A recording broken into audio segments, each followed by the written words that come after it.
Moi, mon moteur, clairement, c'était de mettre un grand fuck à des personnes qui s'étaient moquées de moi. Son algorithme, c'est que des ventes de Kobo. Et là, je me lance des défis pour être l'homme le plus fort possible. C'est une vraie guerre. L'autre jour, j'étais chez mes grands-parents et je vois des photos de la guerre. Et je me dis, putain, moi je suis un sédentaire, je pousse aucunement ma zone de confort. À quel moment je mérite d'être dans la lignée de ma famille? S'il y en a qui nous regardent, c'est pas contre vous, mais c'est des spécimens un peu rares quand même, les devs. ChatGPT, c'est lui qui m'a trouvé tous les sites des coachs sportifs à cibler. SEMrush, ChatGPT, organisez-vous bien et c'est un carnage. Prends-toi un mur, tombe, au pire des cas, tu perds quoi, allez, 1000 balles. Comment vous faites pour trouver des idées de contenu? Messieurs, défi de ce 3e épisode, supprimer 2 tics de langage, en fait et du coup. À vous de jouer. Ok. Pourquoi tu veux commencer? Tu as une question qui te vient en tête? Moi, j'aimerais bien commencer par le coût de votre lifestyle. Combien ça vous coûte aujourd'hui d'avoir une vie d'entrepreneur? Certains sont très proches de leur argent, certains le dépensent beaucoup. Vous êtes quel type d'entrepreneur aujourd'hui dans votre quotidien? Moi je crois que je suis à 7K avec le loyer. C'est-à-dire? C'est pas énorme non plus. Hein. Qu'est-ce que tu inclus dedans? Bon, en ce moment c'est très élevé parce qu'avec Flore, on va se marier à l'église. En fait, on s'est marié à la mairie en septembre 2023 et là, on va se marier à l'église en septembre 2024 et on fait le tour un peu de tous les prestataires et on a déjà réglé le château, le traiteur et il n'y aura pas beaucoup de monde, 50 invités, mais on veut vraiment être, tu vois, on veut du haut niveau. Il faut aligner. Ouais. Donc entre le scaling en ce moment où on dépasse les 20K de ads, les 2 business confondus, là avec Alex, petite victoire du jour d'ailleurs, Alex a réussi cette nuit à faire rentrer du lead sur YouTube et c'est une vraie guerre. Ça commence à rentrer. Donc nous allons scaler très fort sur YouTube, le budget du mariage, plus réinvestir tous les mois dans sa boîte. Je dirais qu'en charge fixe, tous les mois, entre l'appartement, le lifestyle, les voyages qu'on fait avec Flore, ouais, on doit être sur 5-6K à peu près. Ouais, c'est ça. Restaurant, puis t'as pas encore. Toi, t'as 3K, toi? Ouais, j'ai pas la voiture. Aujourd'hui, ouais, ça me coûte 3K. Je mange beaucoup au restaurant. C'est vrai que je travaille beaucoup. Pour donner un peu de contexte. Je fais des rushs de 9h jusqu'à 17h vu que je suis encore dans l'école actuellement. Donc mon agenda, il est plein du matin au soir. Et c'est vrai que j'aime bien me retrouver le soir avec ma copine, avec mes potes. Manger une bonne viande. J'aime beaucoup le vin. Attention, je suis pas alcoolique, mais genre j'aime le bon vin. Je suis un grand amateur. Et c'est vrai que ça me détend et c'est un peu mon échappatoire. Comme ça, je reviens le lendemain et je suis en forme. C'est cool. Bon, il fait pas ça tous les soirs, bien évidemment. Non, mais je fais ça le week-end. Et tu sors un petit peu aussi de temps en temps? Ouais, un petit peu. Ouais, je sors un peu. Avec l'ami qu'on a en commun, je vois de temps en temps. Mais je suis un peu dans la contradiction de l'entrepreneur, il fait beaucoup de sacrifices, il sort peu, c'est un ermite. Aujourd'hui, je suis un peu à l'opposé de ça. Ça veut dire que la semaine, je travaille fort et le week-end, je suis free. Ça veut dire que ça me permet de, 1, me soulager la tête, 2, repartir de plus belle le lundi matin. Et après, je fais une grosse semaine. Et ça me permet vraiment de décompresser. Je suis inverse, je suis monk mode. Je fonctionne par contraste. Là, on est sur Bordeaux pour faire le podcast, pour voir la famille. Mais sinon, avec Flore en Andorre, on a un rythme de vie très militarisé. Et je dis militarisé parce que militaire égale discipline. Très structuré, c'est le mot juste, très structuré. Tous les matins, avec Flore, on se lève à 7h. Moi, j'ai tous les mythes le matin. C'est-à-dire de 8h30 à 10h, j'ai meeting Natural Evolution et meeting The Free Coach. Chaque jour, on voit les équipes, on voit comment ça fonctionne, les projections. Parce que l'équipe s'agrandit, donc tu sais, quand tu travailles à distance, il faut voir l'état de chacun et motiver les troupes. Ensuite, je fais mon taf jusqu'à 11h. Et à 11h, on va à la salle. On est à jeun le matin, on prend juste un café. On fait du jeûne intermittent, voilà, pour garder cette énergie-là. On va à la salle 6 fois par semaine, push-pull leg, push, pull, enfin pousser, tirer et les jambes. Jusqu'au samedi. Chaque semaine, on va minimum 2 fois au restaurant. On fait beaucoup de randonnées.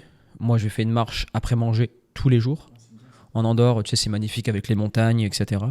Et l'après-midi, avant, je prenais tous mes coachings. Maintenant, j'ai un account manager qui s'appelle Anto. Merci Anto, tu me sauves la vie. En plus, tu es un très bon coach. Il prend tous les coachings avec mes joueurs de foot. Parce que dans l'accompagnement, pour les joueurs, on est encore en one-to-one. Et ensuite, quasiment chaque soir, il y a des lives. Soit dans The Free Coach ou soit dans le foot. Donc les lives, j'y participe, c'est quelque chose que j'aime bien. Et rester connecté aux membres de l'accompagnement. Et chaque soir, on charge en glucides au niveau de l'alimentation pour être bien le matin. Et là, on a un nouveau rituel avec Flore, c'est mélatonine, GABA. Mélatonine pour favoriser l'endormissement et GABA pour améliorer la qualité du sommeil, pour bien récupérer parce que on s'envoie fort au sport à la salle. D'accord. Voilà, lifestyle très, très simple et parfois, le samedi ou le dimanche soir avec des amis, on va au casino en Andorre. Pas pour jouer, mais parce que c'est un très beau restaurant et un très beau bar. Mais sinon, on ne sort jamais en boîte. La dernière fois qu'on est allé en boîte, c'était sur Bordeaux. On s'est fait chier comme des rats morts, quoi. C'était vraiment de la merde. Et voir, il y a un décalage entre ce que les gens font en boîte et ce qu'on veut faire en boîte. On préfère largement des soirées entre amis, discuter de sujets très intéressants. Après, Voilà, c'est quoi. peut-être un peu l'âge aussi. L'âge, on a 27 ans. À 27 Alors, ans, si tu prends la totalité des... Je sais que moi, pareil, je te dis ça, j'ai 27 ans aussi et enfin, on n'a pas du tout la même façon de vivre à 27 ans qu'à 18 ans, par exemple, même 20 ans, jusqu'à 20, 22 ans. Moi, justement, je préfère faire un repas, un dîner en famille ou C'est avec clair. des potes, Ouais. et boire un bon vin et puis manger une bonne viande, plutôt qu'aller me prendre une bouteille de vodka en boîte le Exemple, samedi soir. regarde. C'est clair. Chaque personne de notre âge, quand ils font un anniversaire, ils vont au Base à Bordeaux. Ils vont en boîte. Par exemple, personnellement, moi, je ne vais pas en boîte, je vais pas au Base. Avec mon anniversaire, d'ailleurs, c'est demain soir, jour de la Saint-Valentin. On a réservé pour 10 personnes, tu sais, à Moleuse et Persillé pour manger un repas extraordinaire, une bonne viande. Et après, je sais pas, peut-être qu'on va aller boire un coup quelque part, ou peut-être qu'on va rester chez Moleuse et Persillé et continuer à boire un coup, mais discothèque, pourquoi faire, tu vois. Ouais, je suis d'accord. Moi, je suis plus comme Antoine, très monk mode, train de vie très simple. Ouais. Je dois avoir, je pense entre j'ai déjà 1K de loyer, donc forcément ça passe les 1K le budget mensuel, quoi. Mais ouais, je dois être aux alentours des 2K de vie, quoi. Parce que très peu de restaurants, très peu de sorties. Je fais beaucoup de week-ends, justement dans les Pyrénées où on va marcher un peu. Bien, c'est très intéressant ça. Mais c'est tout, quoi. Après aussi, je vais au Portugal parce que toute ma famille est au Portugal, mais ça se limite à ça, quoi. Ok. Ça se limite à ça. Et tu fais quoi chaque jour pour te pousser et sortir de la zone? Bah moi, c'est l'objectif, c'est la target finale, c'est d'aller me chercher un bel endroit pour y mettre toute ma famille. Ok. Mais sinon, ouais, le quotidien, il est toujours le même. C'est le matin, donc pareil. En général, je me lève entre 7 et 8 heures. J'ai pas trop de réveil, je suis assez réglé. De 8 heures à midi, je fais tout ce qui est prise de décision, tout ce qui est important pour mon business, réoptimiser, analyser comment ça se passe en ce moment. Et l'après-midi, je fais mes coachings en one-one. Ok. Et en général, je retravaille le soir après manger. Une petite heure ou deux, ça dépend de comment je me sens, ça dépend de si madame elle crie ou pas. Ok. Et puis voilà. Ouais, c'est vrai qu'il y a tout le temps deux comme ça, écoles. quoi. Il y a ceux qui travaillent beaucoup sur la durée donc, de la journée et il y a ceux qui vraiment jouent 4 heures, qui travaillent tôt le matin, puis après l'après-midi, vont dédier à des tâches du quotidien.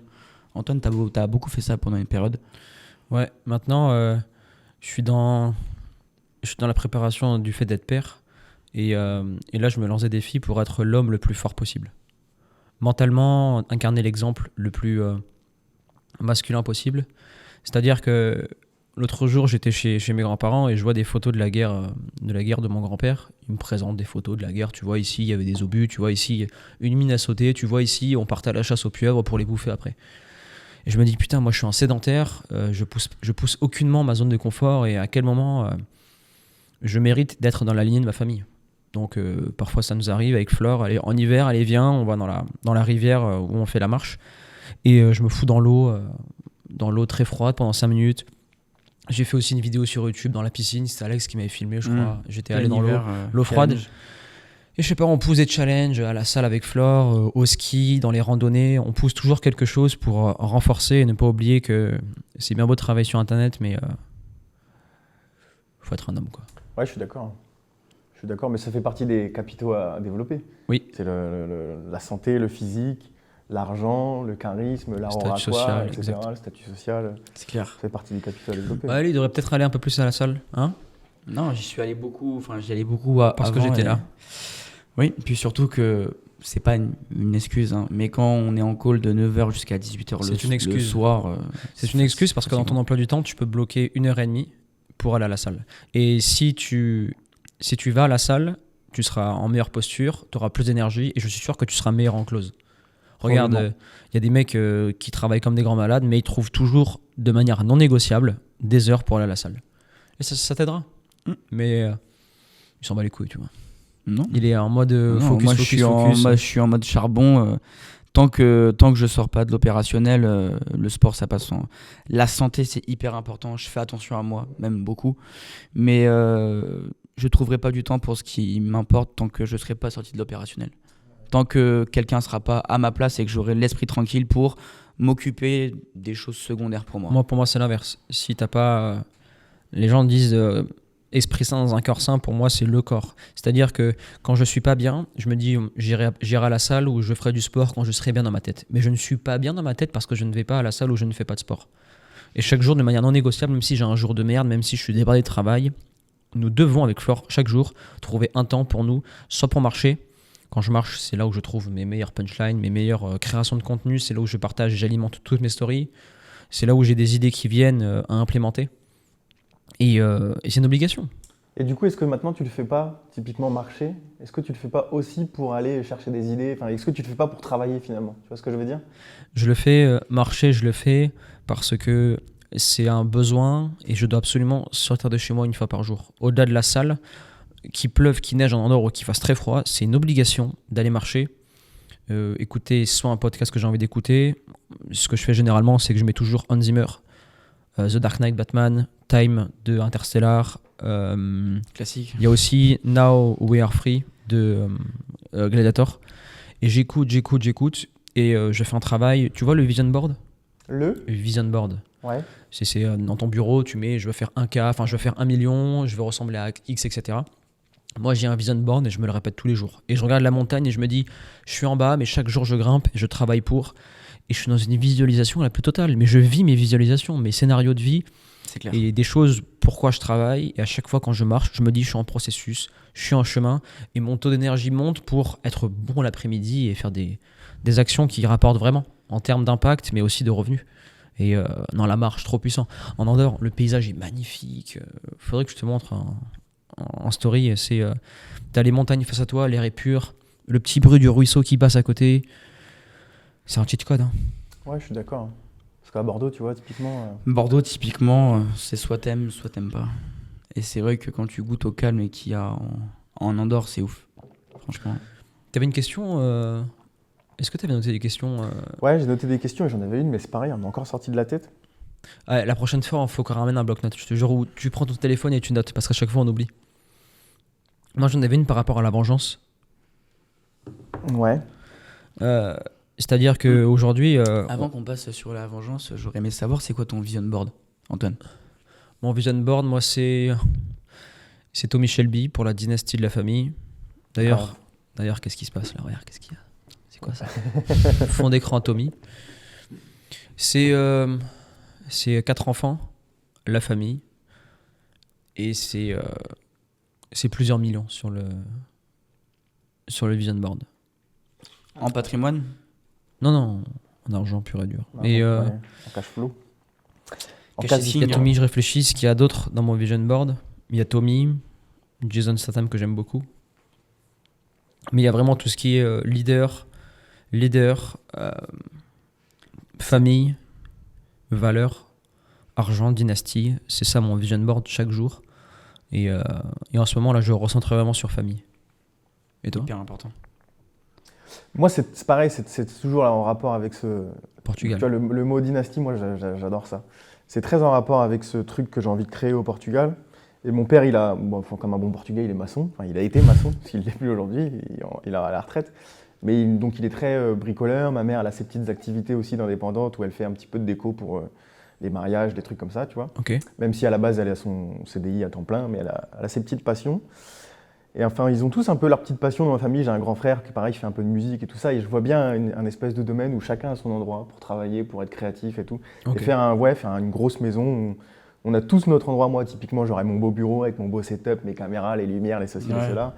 Elle aura son petit établi, ma mère, mon père, pareil, avec tous ces trucs pour bricoler. Et j'ai une espèce de maison fictive dans ma tête où je veux aller, en fait, tout simplement. Faut brasser là. Hein. Faut brasser, ouais. Mais il faudrait le quantifier.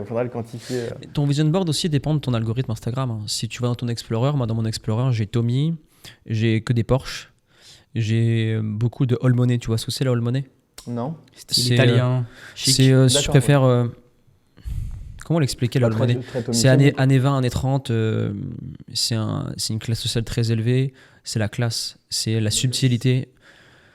Je sais pas si on peut appeler ça la noblesse parce que on retrouve vraiment quelque chose d'un peu plus spécial que la noblesse. Mais c'est très style James Bond, Aston Martin.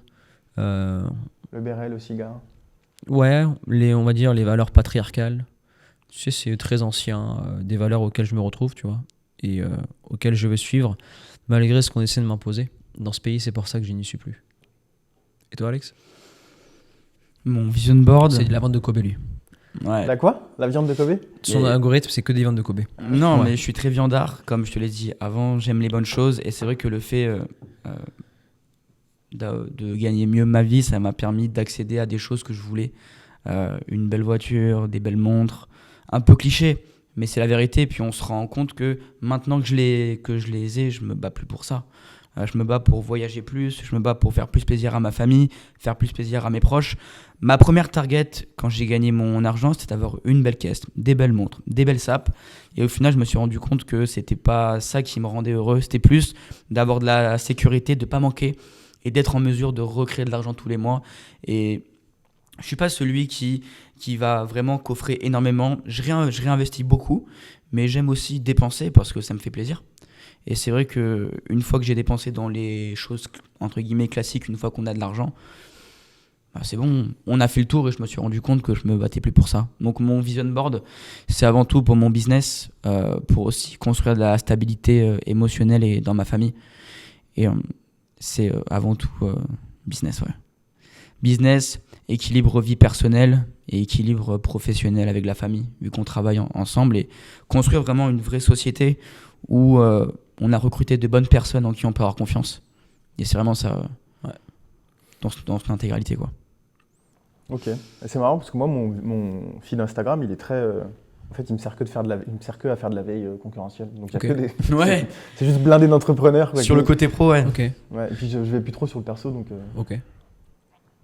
Enfin, Justement, bon. comment tu chopes tes idées de contenu? Moi, je sais que sur Les Hommes Libres, j'avais un feed où j'avais simplement à ouvrir mon téléphone et j'avais une idée de contenu. Tout simplement. Ouais, les gars, ce que je fais pour avoir des idées de Ah, c'est une contenu, bonne question, ça aussi. tout ce qui est dans la création de business, création de communauté, moi je m'appuie sur les religions et sur la géopolitique. Et ça, c'est intéressant aussi. C'est-à-dire parce que ça fait des vraies positions, quoi. Bon, c'est très simple, moi j'écoute tous les jours, moi je suis la guerre en Ukraine, tu vois, je suis un fan de géopolitique. D'ailleurs, j'espère que demain tu vas m'offrir le livre de Jacques Beau, L'art On de vous la mettra guerre russe. une photo de nous au restaurant avec une belle viande et peut-être le livre. On Ouais. sait pas. L'art de la guerre russe de Jacques Beau. Je regarde les stratégies de guerre otaniennes comme soviétiques maintenant qui sont russes. Je regarde comment Poutine a un récit de la guerre en Ukraine. Pour lui, le récit, c'est « je protège les populations russes ». Historiquement, tout le bas de l'Ukraine, c'est la Nouvelle-Russie. C'est-à-dire que la Rousse de Kiev, la Catherine d'Odessa, je ne me rappelle plus son prénom, tout ce qui est en bas de la Russie, pour lui, c'est des russophones, des russophiles, on est là pour protéger les populations, etc. Et pour lui, ça fait partie de la Russie. Donc je vois son récit, et qui veut démilitariser l'Ukraine et dénazifier l'Ukraine, vraiment, littéralement, dénazifier. Et de l'autre côté, il y a Macron et tout l'OTAN, dont les démocrates aux États-Unis, qui disent on ne peut pas violer la souveraineté de l'Ukraine parce que s'ils prennent l'Ukraine, ils vont prendre la Pologne et toute l'Europe sera en danger. Et là, on revient à un infopreneur qu'on parlait hier, d'un marketeur, je ne sais pas comment on peut le définir, c'est Tugan, marketing de la peur. C'est-à-dire que quand on regarde pour imposer quelque chose, il faut faire peur aux gens. Exemple, là on est en train de... Tu veux savoir pourquoi il y a la guerre en Ukraine ? Les ressources naturelles les moins chères au monde en termes de gaz, ça venait de la Russie. Toute l'industrie allemande fonctionnait grâce au gaz russe. Maintenant, il y a des sanctions. On a sanctionné le gaz pas cher russe, mais le gaz liquéfié et le plus cher russe est toujours d'actualité. Donc l'Europe s'affaiblit, on est coupé de la Russie qui était notre premier importateur d'énergie, ce qui fait que l'Europe devient pauvre, la Russie se développe et les États-Unis prennent les marchés. Et avoir une Europe faible, c'est magnifique pour le système. Ouais. Et quand je regarde ça, je me dis, on écoute des deux côtés, il y a un récit qui est imposé, je regarde comment Macron l'utilise, je regarde comment Poutine l'utilise, et c'est très intéressant, parce que la vérité, elle se trouve au milieu. Et puis c'est du marketing, hein, quand tu Oui, regardes bien. Exactement. Comme les religions, c'est du marketing. C'est full du marketing. Hein. Et oui.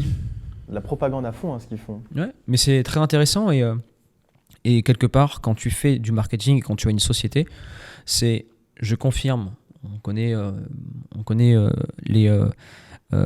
le dicton, c'est quoi Alex? C'est confirmer les doutes, jeter la pierre sur ennemi, encourager les rêves. Qui le dit dans... Non, c'est pas Russell, Russell l'a réutilisé, il l'a c'est un autre. réutilisé. C'est Blair Warren. Oui, c'est encourager les rêves, jeter la pierre sur l'ennemi, confirmer les doutes, bref. Et apaiser les peurs. Je crois. Apaiser les peurs. Et Je si crois. aujourd'hui, t'as une... Mais les religions le font. Hein. Ouais, mais oui, c'est tout à Les fait. religions, la peur, c'est si tu pêches, tu vas en enfer. On confirme les doutes, les koufars ou les non-religieuses sont des personnes qui, elles, vont aller en enfer. Regarde ce qu'elles font, c'est de la décadence. C'est bien structuré le truc. Et c'est pareil pour le marketing. C'est-à-dire qu'aujourd'hui, tout le monde, enfin, pas mal de marketeurs disent, écoute, il y a deux options, c'est soit aujourd'hui, t'es salarié, t'es un putain de socialo, bobo, gaucho, et tu restes dans un système français, et tu vas finir à poil à manger des insectes, ou soit tu lances un business. Et tu vois, le côté très manichéen, droite et gauche, noir ou blanc, est-ce qu'il n'y a pas quelque chose qui se trouve entre deux, tu vois? Est-ce qu'on ne peut pas aller chercher sa propre vérité? Est-ce qu'on ne peut pas aller creuser? Et... C'est comme ça qu'il a basé sa propagande, Macron, au début, quand il s'est fait élire. Ouais, Oui. c'est vrai. Il s'est foutu Je suis entre ni à les deux, droite ni ouais. à gauche. Je me positionne ici. Normal, il s'est basé sur ce que faisait Charles de Gaulle. Je ne suis pas de droite, je suis ni de gauche, je suis pour le peuple français. Ouais. Encore une fois, ils ont rien L'est-il inventé. vraiment? Sauf que ce n'est pas Charles de Gaulle.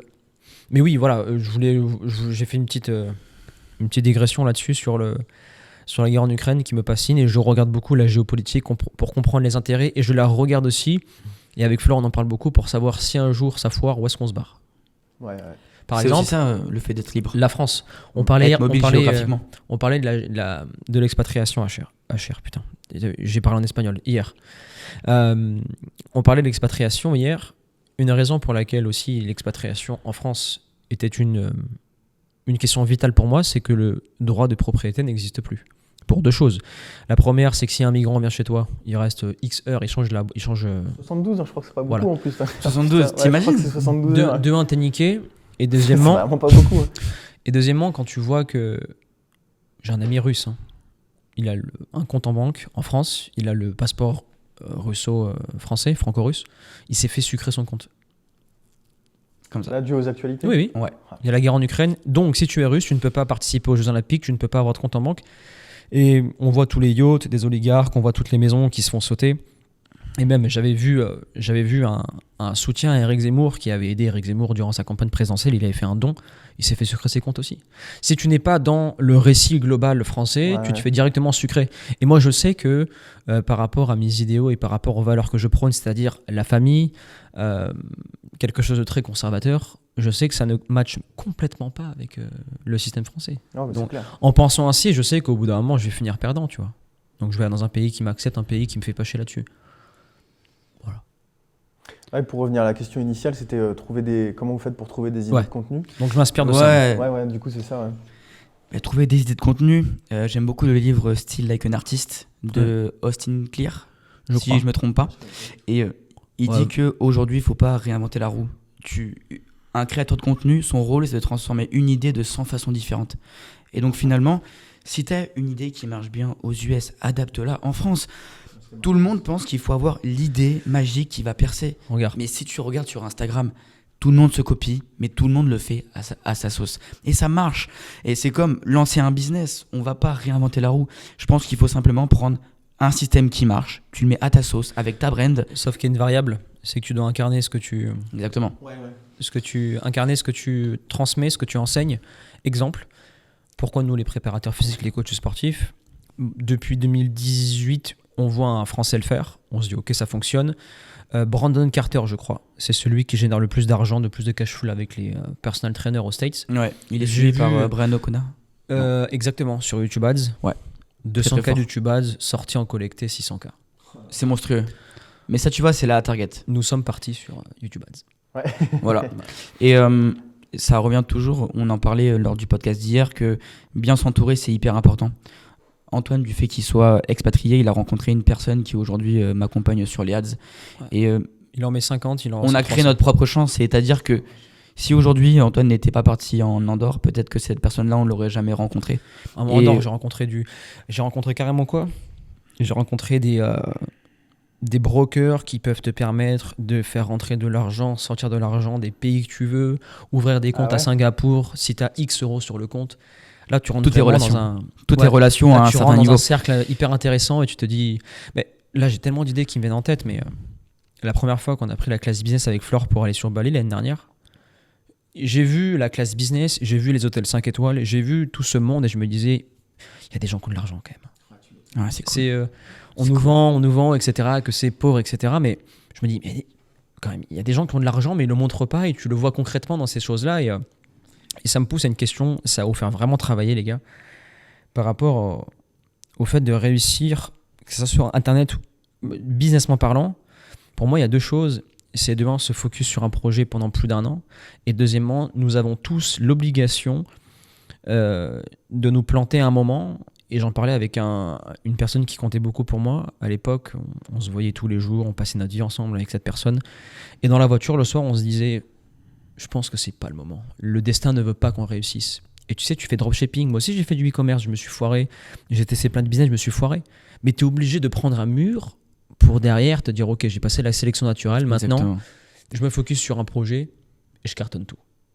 Est-ce que... De toute façon, même pour comprendre qu'il faut se focus sur un projet, tu es obligé de prendre des murs. Tu es obligé de t'éparpiller, tu es obligé de dire putain, il y a quelque chose qui ne va pas, quoi. Même pour tout. C'est avec. Je fais du name dropping, mais avec Manoa, on en parlait justement. Tu es obligé de faire toutes ces expériences-là parce que tu as plein d'idées. Tu sais, on t'a parlé des 80-20, on t'a parlé de plein de concepts, des 4L pour parler de Tougan. Enfin, on a parlé de plein de concepts.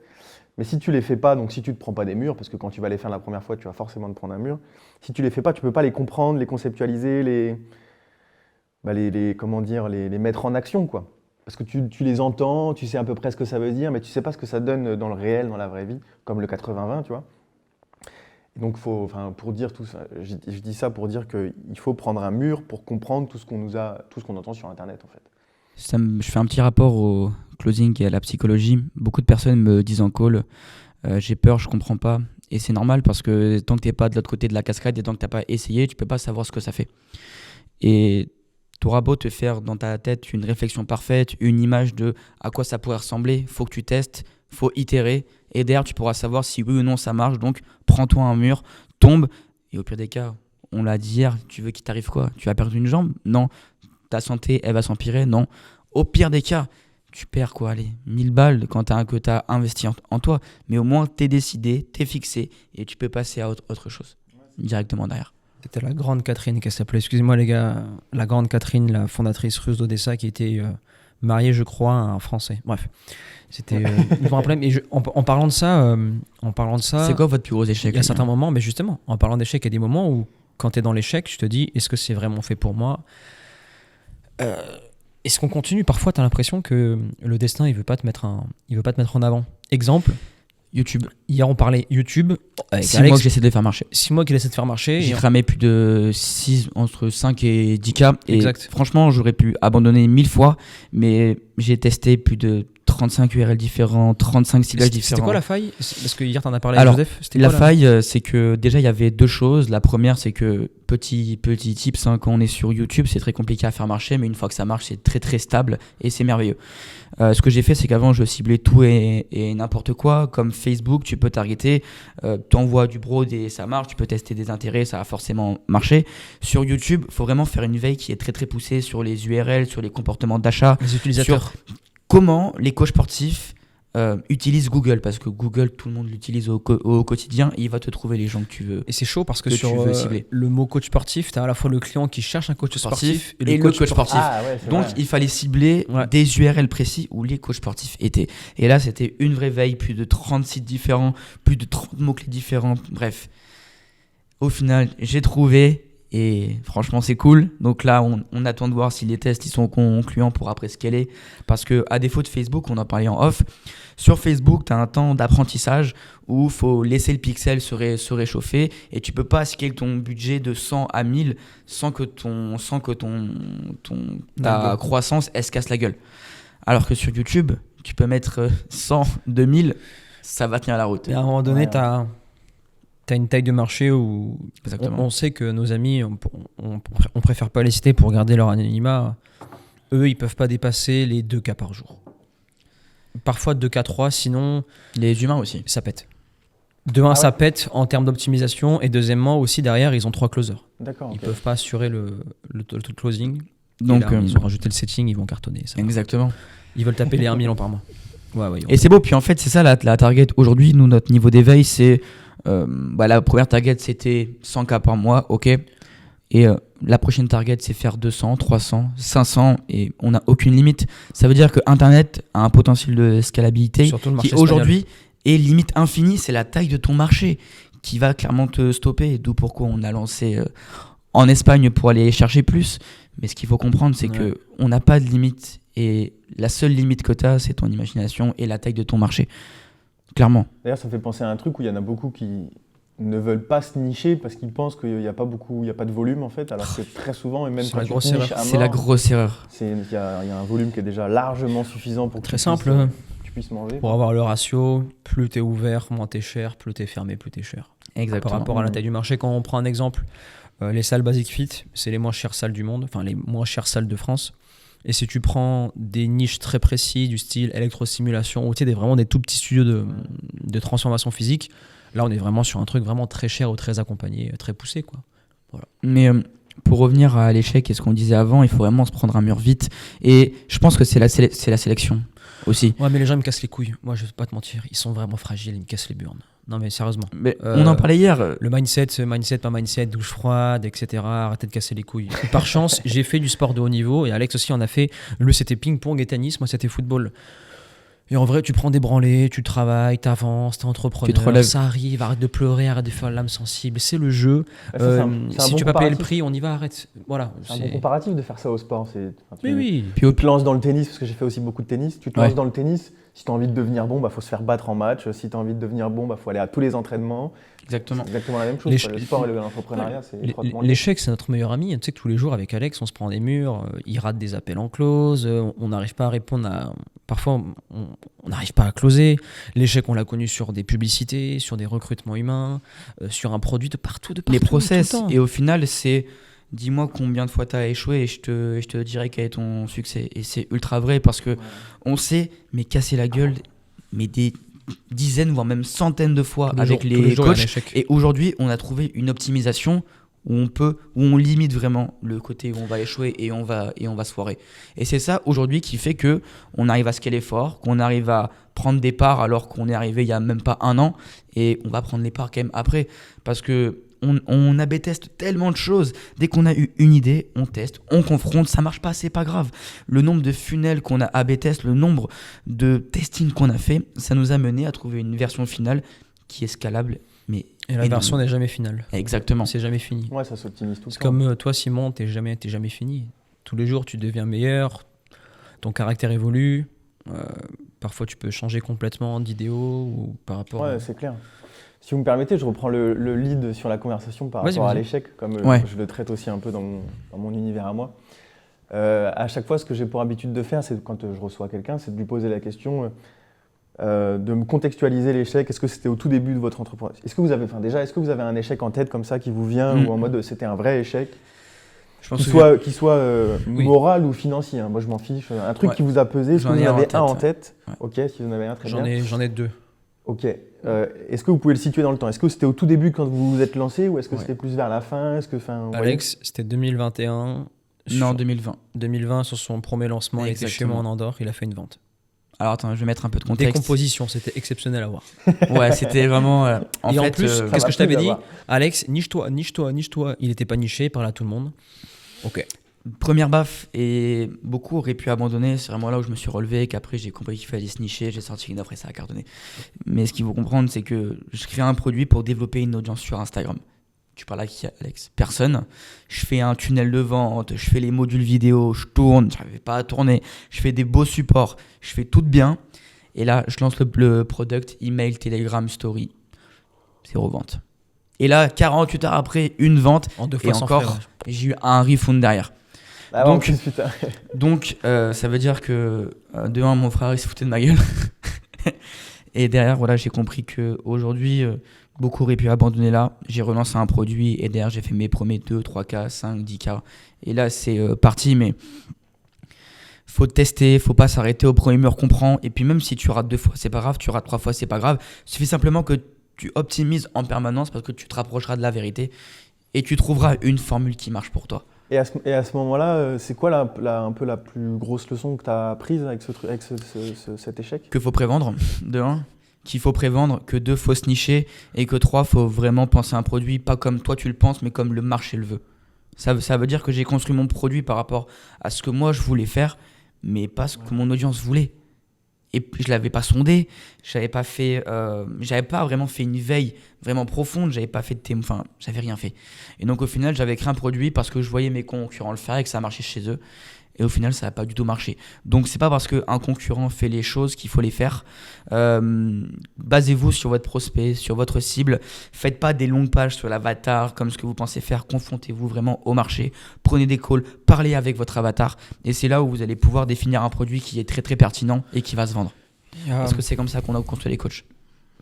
Hier, on parlait de l'échec. On disait comment on sait qu'une personne va réussir. Il y a un point sur lequel, très important, les personnes qui abandonnent le moins dans la vie, c'est souvent les sportifs de haut niveau dans les sports de combat. Pas dans les sports de combat, dans les sports individuels. C'est là où mentalement, ils doivent être les plus forts possibles. Sur un match de tennis, ça dure entre 3 et 5 heures. Quand tu affrontes le meilleur entre Djoko et Rafa, Nadal, quand ils s'affrontaient, mentalement, c'est montagne russe. Je suis bon, mauvais. Et le footballeur, quand il a un chute, c'est terminé. Mentalement, ça chute. Et c'est pour ça que si tu as un minimum de persévérance mentale ou si vraiment tu te connais bien, tu deviens vraiment un très bon footballeur. Et dans la vie, tu as 5 en français sur 20 ou tu as 2 en maths, le mec s'écroule complètement. Et si on éduque la personne dû au fait que tu vas te manger un mur, c'est ok, on n'abandonne pas, on continue. Mais les gens n'ont pas la force mentale nécessaire pour l'avoir parce que c'est une vie tellement simple. C'est une vie simple qu'on a. Ouais, mais tout est donné, tout est cadeau sur sans le sport, c'est foutu. J'ai peur d'essayer, j'ai peur d'échouer. Oui, mais si je rate, ça fait quoi? C'est pas grave. Oui, mais mon entourage, oui, mais si, oui, mais madame. Au pire, tu construis ta propre vie, t'es là pendant juste, 80 ans. Qu'est-ce que tu veux laisser après toi? J'ai lu un livre qui s'appelle T'attends quoi de Nabil Akif. Je suis parti le voir lors d'un séminaire et il racontait que il a travaillé, il était conducteur pour les personnes en fin de vie, donc de l'hôpital. Voilà, il les conduisait de leur domicile jusqu'à l'hôpital. Et chaque fois, les regrets qui venaient tout le temps, c'est j'ai pas essayé, j'ai pas pu faire ce que je voulais faire, j'ai pas pu me donner à 100% et je regrette. Et j'ai pas envie de faire partie de ces personnes-là qui n'ont pas essayé, qui n'ont pas itéré. Parce qu'au final, j'ai pas envie de me réveiller à 50 ans, 60 ans, avec une vie que j'aurais finalement pas appréciée. Métro, boulot, dodo. J'ai envie de créer mon propre chemin. Ça fait un peu bateau de dire ça. Mais qu'est-ce que je suis content d'avoir essayé, parce que je me faisais afficher dans des groupes Facebook où Miskin, il fait des vidéos sur Internet à Cassos. Aujourd'hui, ces personnes-là, elles sont nulle part. Et ça, c'est une vengeance que j'ai pris personnelle dans mes DM. On m'affichait. Et ces mêmes personnes-là, aujourd'hui, viennent me demander comment je fais. Elles me voient avoir accès à un lifestyle qui, pour moi, est devenu normal, mais qui, pour elles n'auront jamais. Et ce qu'il faut comprendre, c'est que si tu n'essaies pas, tu pourras pas avoir ce que tu veux réellement et tu auras une vie de frustration. Une vie de frustration. Et cette vie-là, je ne veux pas l'avoir. Et tu penses que les gens, ils ont peur de quoi ? Ils ont peur simplement d'essayer parce que mais imagine ce qu'ils disent sur moi, mais l'image qu'ils vont avoir de moi. Je m'en fous de ce que les gens pensent de moi, parce que ceux qui te critiquent, ils sont déjà en dessous de toi. Donc, comme tu disais hier, c'est des ultra narcissiques. Exactement. Ouais, ultra narcissiques. Mais si ils disent ça de moi, mais qu'est-ce que je vais devenir, mec? T'es personne. Si on prend un zoom sur la Terre, t'es où? Ouais. Il y a une vidéo qui est intéressante d'un mec qui fait des tests dans les centres commerciaux, genre il s'allonge par terre, ou il crie, ou il fait des trucs comme ça. Et genre 2 secondes après, tout le monde continue sa route. Genre il le regarde, puis 2 secondes après, il continue leur route. Et tout le monde a oublié ce qu'il avait fait. C'est intéressant, je trouve que ça tire cette conclusion. Quelle est ta plus grosse vengeance, Andon? Avant, moi, je fonctionne par l'ego. C'est-à-dire que tu me dis un truc et qui vraiment a de l'importance pour moi et me touche beaucoup, t'es foutu, mon gars. C'est-à-dire que je vais travailler nuit et jour pour te dépasser. Affaire personnelle. Ouais, mais parfois j'en fais pas. Tu vois, on avait des closers chez Natural Evolution qui sont partis au mois de septembre. Ils m'ont expliqué que j'allais couler, que sans eux j'étais rien. J'ai avalé les couleuvres, je m'en fous de me venger d'eux, tu vois. Parce que j'estime pas que la vengeance est au niveau de la personne qu'ils étaient. Aujourd'hui, on a tout explosé. On a déboîté les chiffres d'affaires qu'on faisait avec eux, tu vois. Et en étant beaucoup plus rentable.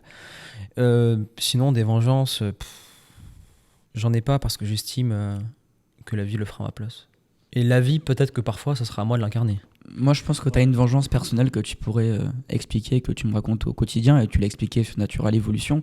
Ta vengeance, c'est de ne pas être devenu pro, et ça t'a permis de lancer Natural Evolution. Tu m'en as parlé plusieurs fois. Ouais, tu sais, quand tu veux devenir sportif de haut niveau, tu dédies toute ta vie à ça, tu es à ça du contrat pro, et le système ne veut pas que tu réussisses. Soit parce que tu ne corresponds pas au standard, ou soit parce que tu n'avais pas le niveau. Moi, c'était les deux. Je n'avais pas un niveau assez élevé pour devenir pro. Mais je voulais absolument devenir quelqu'un dans le monde du football, et je voulais absolument réussir. Ok. Quel est le moyen où je peux y arriver ? Préparateur physique. Et au début, moi, j'ai fait des vidéos pour parler aux joueurs qui étaient comme moi, qui étaient délaissés, qui étaient remplaçants. Tu sais, parler un peu aux losers. Parce que le loser, parfois... Tu sais, la différence entre un loser et un winner, c'est un but au football. Hein. C'est une petite décision, c'est un coach. J'ai connu des joueurs qui ne jouaient pas, qui étaient losers. Changement de coach. Allez, toi, je t'aime bien, on va jouer, je te fais confiance, et le joueur s'exprime. Tu sais, c'est un peu comme...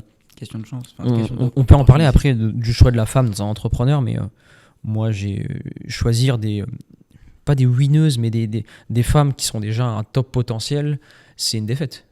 Une femme qui a un top potentiel, c'est une femme qui a été bousillée par ses ex émotionnellement. C'est une femme qui va casser les couilles. C'est une femme qui va être... qui va vouloir être mise sur un piédestal tout le temps. Qui va être plus apte à être matérialiste, beaucoup plus chiante, et qui va pas être... Il n'y a pas une ascension commune entre elle et toi, tu vois. Ouais. Et c'est... je ne sais même pas pourquoi je parle de ça d'ailleurs.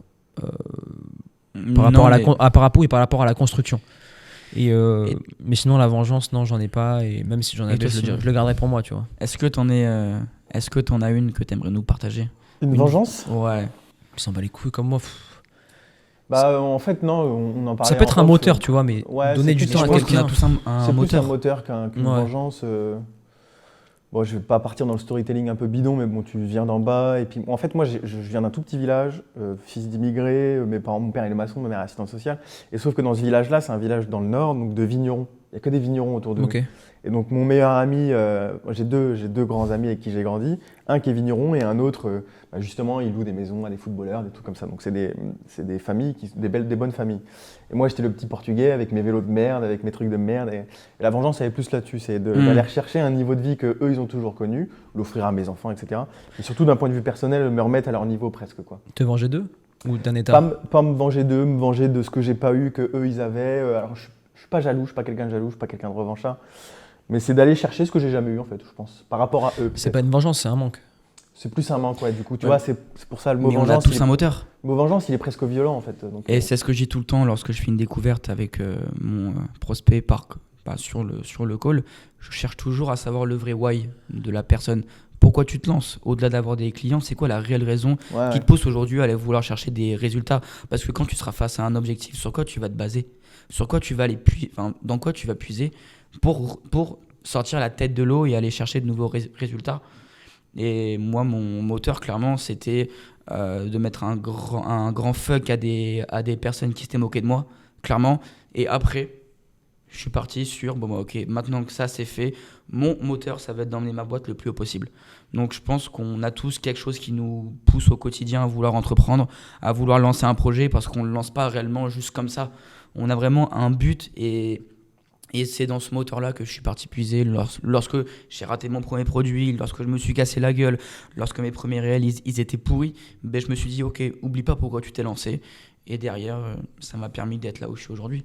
Et encore, je suis qu'à 10% de ce que je pourrais faire. Mais du coup, tu vois, c'est ça. Est-ce que c'est vraiment de la vengeance pure et dure ? C'est plus un petit manque à combler, un truc comme ça Je pense qu'on pourra jamais vraiment savoir. On a tous une raison qui nous pousse à nous lancer. Et chacun en fait ce qu'il veut. Quand je regarde des Napoléons, quand je regarde des grands chefs de guerre, c'est une soif de pouvoir, de conquête. Moi, c'est plutôt de la conquête. Ouais. C'est je pense que si on avait été dans les années... je pense que si j'avais grandi et si j'avais été élevé avant Jésus-Christ ou au début, ou si j'avais été un viking, j'aurais fait du sale. Ouais. pas devenu roi, mais j'aurais été un homme qui aurait mais voulu conquérir. Tu l'expliques comment? Pourquoi C'est ton caractère, t'es né comme ça? non, c'est les hommes qui sont comme ça. Pourquoi on est parti de l'autre côté de l'Amérique? Pourquoi on est parti de l'Europe en Amérique? Les conquistadors, pourquoi ils sont partis là-bas? Conquête. Pourquoi Napoléon, il a conquis quasiment toute l'Europe jusqu'à Moscou? Conquête. C'est un jeune qui... Ouais, mais je pense que personnellement, ils ont quelque chose qui le pousse à le faire. Bien sûr. Qui les pousse à le Bien faire. sûr, pardon. mais regarde, C'est c'est la l'identité. conquête et domination. Ouais. Quand tu regardes le cul de... Si un homme regarde le cul de ta femme, ou si tu le sens trop insistant et que tu sens qu'il y a une concurrence qui peut s'instaurer, là, ça va pas être de la domination, ça va pas être de la conquête, ça va être de la domination. Tu vas commencer à vouloir protéger. Là, je peux dire ce qui t'appartient, mais on peut l'interpréter comme on veut. Oui, non, tout à fait. Et Oui. du coup, en parlant de partenaire, tu me disais hier que toi, tu allais potentiellement faire rentrer ou que tu avais fait rentrer un associé dans ta boîte. Ouais, moi j'ai 2 histoires avec des associés. La première histoire, c'est au tout début quand je me suis lancé. En fait, j'étais encore en CDI et lui venait de le quitter, pardon. On s'est lancé, on a direct créé une SASU, on n'est pas passé par le statut auto-entrepreneur. Donc mon premier statut officiel, j'avais créé une auto-entreprise, mais enfin bref, on s'en fout. Et donc lui avait quitté le taf avant moi, sauf que le temps qu'on s'y mette, pendant peut-être 2 ou 3 mois, il avait un delta où on faisait rien, on rentrait pas d'argent, on faisait rien. Et tu vois, quand j'y repense, c'est les erreurs d'entrepreneur. Il aurait pu commencer, on aurait pu commencer. Enfin bref. Et ce qui fait que quand je suis arrivé et que moi, ça y est, c'était officiel, j'étais tranquille et je pouvais me lancer dans l'aventure, lui, ça faisait déjà 3 mois qu'il était en galère. Et donc au moment où on devait se lancer officiellement, il a dit finalement, je peux pas, j'arrête, je me barre, quoi. Donc ça faisait plusieurs semaines et mois qu'on préparait le lancement, entre guillemets. Et au moment où on peut le faire officiellement, il se barre. Donc grosse claque un peu dans la gueule où je me dis, faut que j'y aille tout seul là.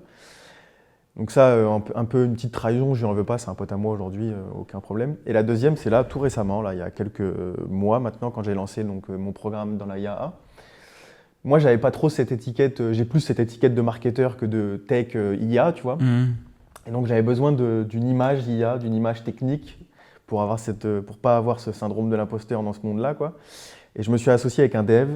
Et en fait, je me suis vite... Je sais pas si vous avez déjà eu l'occasion de travailler avec des devs. Oui. Bon, s'il y en a qui nous regardent, c'est pas contre vous, mais c'est des spécimens un peu rares quand même, les devs. C'est pas des communicants, ils travaillent dans leur coin, ils travaillent la nuit, enfin c'est des devs, quoi. Ouais. À part des 1 et des 0, c'est un peu cliché ce que je dis, mais c'est pas loin d'être ça, quoi.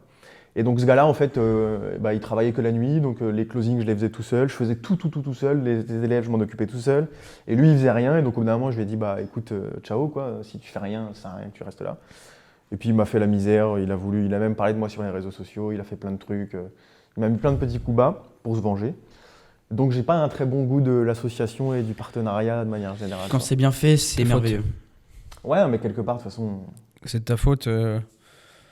Il faut, quand tu fais une association, soit marquer ça sous contrat. Par exemple, chaque closer qui rentre chez moi a un playbook dans lequel il doit répondre à ça, signature en bas à droite, en bas à gauche. Tu as des droits et des devoirs envers l'entreprise et tu les respectes. Si t'es mon associé, ok, tu auras X%. Ta mission, c'est ça, et tu dois y répondre. Et s'il y a une leste qui se barre, attention, rappel à l'ordre, oublie pas qu'il y a ça et ça à faire. Mais c'est les premiers, c'est normal. Et bon, on lui en veut pas. Hein. Non, loin de là. Puis je pense que un associé, de toute façon, il ne faut pas le choisir par défaut. C'est quelque chose d'hyper important parce qu'un bon associé peut t'emmener très loin. Et au contraire, un mauvais associé peut te faire tout perdre, quoi. Ouais, c'est clair. Je pense que mutuellement, les coachs, on a décidé de s'associer ensemble et mutuellement, on a notre zone de génie qui nous pousse aujourd'hui à emmener la boîte à un niveau qu'on n'aurait peut-être pas imaginé. Et je pense que si on en est là, c'est parce que chacun a ses missions, chacun y veille. Parfois, voilà, c'est normal, on ne peut pas tous être tout le temps à 100%, bien qu'on essaie de l'être. Mais c'est vrai que si tu t'associes avec la mauvaise personne, demain, tu vas faire perdre de l'argent, c'est sa santé mentale qui en prend un coup aussi. Donc, faut savoir bien le faire. Ah, puis tu l'as bien dit, il ne faut pas le choisir par défaut, en fait. Exactement. C'est l'une des erreurs que j'ai faites avec le dernier. Tu l'as choisi par défaut, par peur, c'est ça? Ouais, c'est plus comme ça que je l'ai choisi. Mais c'est comme un closer. Complémentarité. Il nous reste 5 petites minutes, les gars, et on va rebondir sur un truc hyper important. Le syndrome de l'imposteur dont tu parlais, et c'est ça qui t'a coûté l'associé. Si vous avez le syndrome de l'imposteur, allez sur Instagram, regardez les stories de vos amis, et entre chaque story, vous allez avoir une pub qui va passer. Regardez la médiocrité des pubs, regardez la tête des mecs, et dites-vous que eux, ils sont mauvais, ils ont zéro compétence, zéro crédibilité, mais ils le font. Voilà. Et au pire, Moi, j'y réponds autrement au syndrome de l'imposteur. Vas-y. Enfin, quand on m'en parle, quand mes élèves l'ont un peu, C'est que si tu connais la moyenne du marché, elle est à 0 en général. Ouais, tu lis un livre, tant que c'est plus que. Ouais, voilà, exactement. La moyenne du marché, elle est peut-être pas à 0 parce que ce serait un peu condescendant de dire ça, mais elle est à 10%. Si tu connais 11%, t'es meilleur qu'eux, quoi. Donc, Ouais. donc pourquoi avoir un syndrome de l'imposteur alors que si tu te formes juste 1 heure de plus qu'eux, bah, t'es plus fort qu'eux, quoi. Exactement. T'as juste à bouffer un livre, t'écoutes des podcasts, même simplement, j'écoute Mais plus de musique, j'écoute ils des l'ont podcasts aussi. du matin au Ouais. soir et je me rends compte que j'en sais plus que tous mes amis parce que voilà, ils sont pas dans le business. Mais je sais que rien qu'en écoutant des podcasts, en lisant un petit peu, même un minimum, au pire des cas, tu mets des livres audio. Et le syndrome Mais de t'en l'imposteur, connais- ils t'en peuvent connais l'avoir plus aussi. que 95% des gens. Ouais, mais c'est clair. Ils peuvent l'avoir, le syndrome de l'imposteur, en écoutant des gens qui sont tellement loin, qui se disent Pff, quel chemin je vais avoir à parcourir pour. Est-ce que les gens vont vraiment m'écouter quand sur YouTube il y a ça? Mais pour conclure, il y a différents niveaux de conscience. Il y a des personnes très avancées qui vont écouter un type de podcast, des personnes qui se reconnaissent plus dans ce type de personnage, des conseils plus bateaux. Exemple, au début avec Alex, on en parlait hier, on faisait des publicités où on voulait parler à un persona très éveillé parce que nous, on estime qu'on est éveillé et ça fait personnellement, moi, ça fait depuis 2014 que je suis sur Internet.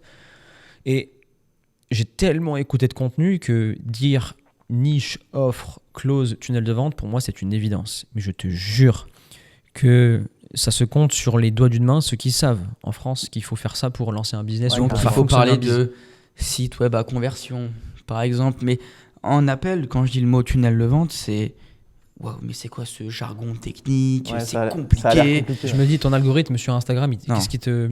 L'algorithme. Ouais, c'est clair. Ok, dis-toi comment ton prospect parle, comment il pense, et t'écris une ad par rapport à ça. Quels sont ces mots? Quel est son lexique? Et s'il sait pas, il écrit sur le ChatGPT. Bonjour, ma niche, c'est ça. Par rapport à la psychologie de ma niche, quels sont les points de douleur sur lesquels ou les besoins profonds sur lesquels je peux appuyer? Fais-moi une liste de 5 besoins profonds ou 5 douleurs. Pam, pam, pam, pam, pam. Ok, par rapport à cette douleur, s'il te plaît, pourrais-tu me rédiger une publicité ou pourrais-tu me rédiger un contenu en appuyant ça, en structurant comme ça, comme ça? Et après, t'optimises. Ouais, exactement. Moi, je sais que mon mailing, je le fais à 100% avec ChatGPT. Ouais. J'ai une structure de mail c'est une que je structure mets de- dedans, je donne un thème, puis après évidemment je modifie avec des prompts. Mais aujourd'hui, ChatGPT nous accompagne pour la création des ads, nous accompagne pour le targeting, Création des ads, c'est moi qui les écris. parce que Parfois, toi aussi, mais sinon, ChatGPT c'est lui qui m'a trouvé tous les sites des coachs sportifs à cibler. Ouais, en ad. Mais après, il faut avoir un bon prompt parce qu'il peut vite te sortir de la merde Ouais, aussi. bien Tu sûr. vois. Mais Petit, pour faire de la veille, SEMrush, ChatGPT, organisez-vous bien et c'est un carnage. Très simple, quand je fais ma marche aussi. Même Flore, parfois, elle bug. D'ailleurs, on la voit pas, mais mon épouse, elle est juste là. On est dans le lit parfois, il est minuit. Je prends mon téléphone et je me filme et je parle. Donc demain, nous allons faire une publicité, nous allons parler de ça, ça, ça et ça. Ouais, c'est Au ça, meeting, c'est ça. au meeting, tu dois parler. t'oublies, tu sais. Ouais, au meeting, tu dois parler de ça. À chaque fois que je fais parfois ma marche, je me dis que je mets des écouteurs et que je vais me régaler, mais je passe ma marche à noter Ouais, une ouais. ads, à noter un mail, à noter une big ID. Et c'est l'idée 1 que je partage dans le module création de contenu, vu qu'il y a 5 façons d'avoir du contenu, mais on va se focaliser sur celle-là. Dès qu'on a une idée, ayez un bloc-notes dans Ouais, vos ouais. notes de Faites téléphone pas ou confiance à votre cerveau. recrachez Ouais. les mots-clés. Mais avant de dormir, mais le nombre d'idées Ah ouais. que je ressors, évidemment, je ne le fais pas tout le temps parce que je suis un peu un flemmard, mais dès que j'ai une bonne idée, je la note et je l'exploite le lendemain. Chaque ads de concurrent est enregistré sur notre téléphone. Tous les funnels, Chaque chiffre tous les d'affaires. follow-up, tout. On en parlera dans le premier épisode, mais on connaît tous les chiffres d'affaires de toutes les personnes sur le marché. On connaît leur coût par lead, leur coût par acquisition client, leur coût par SS appel. On connaît tout. On va dans chacun des tunnels. Tu vas rigoler, on dira pas le nom, mais Alex, avant que tu arrives, avant le podcast, il s'est fait setter par le plus gros du marché, qui fait quasiment 2 millions par an. Et je 2 millions m'amusais par avec mois. lui. 2 millions par mois. Et Je il vais a l'avoir au dit, téléphone. rappelle-moi à 14h, je rentre sur un Et podcast. je m'amuse, là, je il va m'obstine s'amuser sur à- tous les tunnels. Ouais, bah, c'est Et le mec j'adore setter. me faire setter. Comme ça, je vois à quel point le niveau est. Mais il est médiocre. Ah, il a Parce que du coup, je le mène en bateau, je vais réfléchir à. Bah, du coup, est-ce qu'on peut se rappeler? Ah, mais mec, creuse, je sais pas, tu vois. Creuse, Et- et moi, je m'amuse. En off, je vais te dire qui c'est. C'est le deuxième plus gros du marché. Et ça aussi, c'est un bon tip, ça. Tu vas rigoler. Allez vous Et obstiner dans tous les parfois, trucs, voilà, prenez les faire de la newsletters masse, de tout le monde. Aujourd'hui, faire de la masse ne veut pas dire que t'es le Alex, meilleur. garde le sujet pour l'épisode numéro 4. Ok. Est-ce Non, que... ça, c'est un sujet qui me passionne vraiment. c'est Garde-le, on va le faire juste après. La team, dites-nous dans les commentaires ce que vous avez pensé du podcast. Abonnez-vous à la chaîne. D'ici là, Faites-nous peut-être des qu'on aura retours. trouvé le nom du podcast. Ouais, d'ici là, peut-être qu'on aura trouvé le nom du podcast. Les hommes libres, je sais pas, bref. Et dans la description, vous avez une formation dans laquelle on vous apprend de A à Z en tant que coach sportif, préparateur mental, à te nicher, mettre une offre en place et à acquérir du prospect dès cette semaine et le convertir en client. Il y a l'Instagram de Simon, l'Instagram de The Free Coach.